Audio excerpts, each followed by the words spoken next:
What's going on, everybody? Mortem here, and this time we are talking about the Path of Blood in Divinity Original Sin 2. So the Path of Blood serves as kind of the last big roadblock to the end of the game. So to be clear, there will be spoilers for the end of the game. But with that out of the way, let's talk about what the Path of Blood is, what it does, who created it, all of that jazz. The Path of Blood serves as a sort of defense mechanism for Lucian's tomb. So we know that Lucian, according to Divinity Original Sin 2, died fighting the Black Ring prior to the game. But before this, he apparently left specific instructions for his body to his advisors, Arhu and presumably Zandalor, but we don't see him in this game. But Arhu specifically took up building this defense mechanism, if you will, as well as several other defense mechanisms that lie beyond this one. But the Path of Blood is perhaps the most interesting. And moreover, he did not build it alone.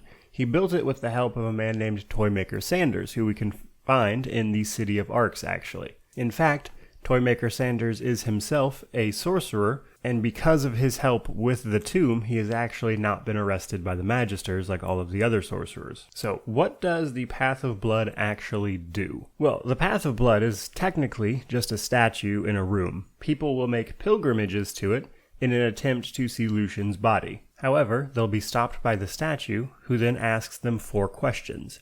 If you attempt to lie, or you are not deemed pure, the statue will just kill you outright instantaneously. The statue will ask if you have stolen, if you have killed, if you have aided the void, or if you have been negligent with the source of others, which means basically have you consumed source from other people. Now, through the course of playing the game, chances are your character cannot answer those questions honestly without being killed, and then lying will also kill you, so you have to find a workaround. Now, the workaround involves investigating Arhu's recent disappearance from the cathedral, and while the specific events aren't really of concern here, once we do eventually find Arhu, he explains that there is a way around and that you need to go talk to Toymaker Sanders. After having spoken with Arhu, Toymaker Sanders will give you the information you need to bypass the Path of Blood, which involves a Source Amulet and a Scroll of Atonement. Basically, you need to charge a Source Amulet until it's brimming with Source, and then read from his Scroll of Atonement inside the Path of Blood,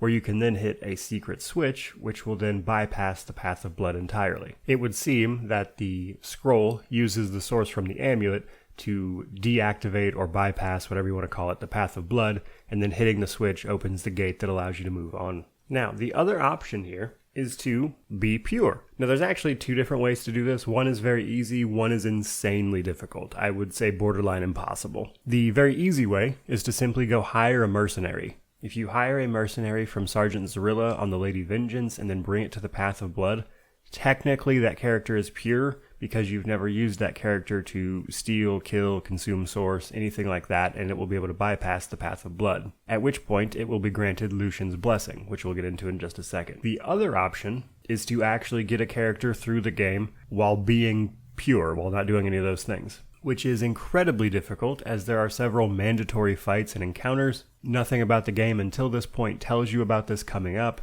and while technically it's possible, it is probably not worth the effort, frankly. You don't get anything special besides Lucian's Blessing for doing this, and we're about to get into what that actually is. Lucian's Blessing is essentially deeming you pure, which grants that character a permanent wings effect, which, makes you immune to ground effects because you're floating. But moreover, people will actually have a reaction to Lucian's Blessing being on you. However, it's nothing like groundbreaking. Most of them will tell you just like, whoa, holy crap, you got Lucian's Blessing. And then if you talk to Toymaker Sanders with it on, he'll actually just tell you that you need to go to the tomb now, which is to say go further past the Path of Blood. But with the explanation of what it is, who made it, why it was made at Lucian's request to guard his body, let's talk about what is frankly just my opinions about the matter. I actually made a lore video about Lucian that kind of explores everything that we know this dude has done. And it is almost always arguably worse than what his enemies are doing.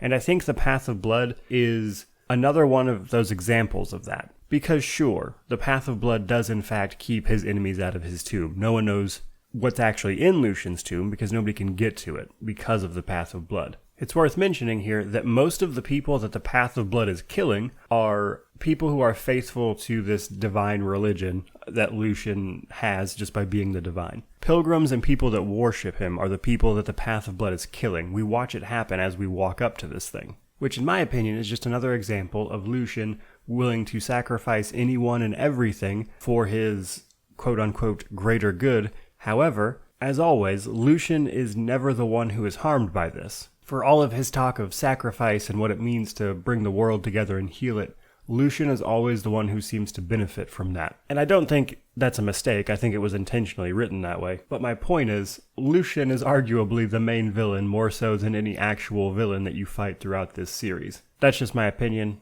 on top of the rest of the factual information. There you go, guys. I hope you enjoyed the video. If you did, please remember to like, comment, subscribe, all that YouTube jazz. But regardless of any of that, truly, just thank you so much for watching.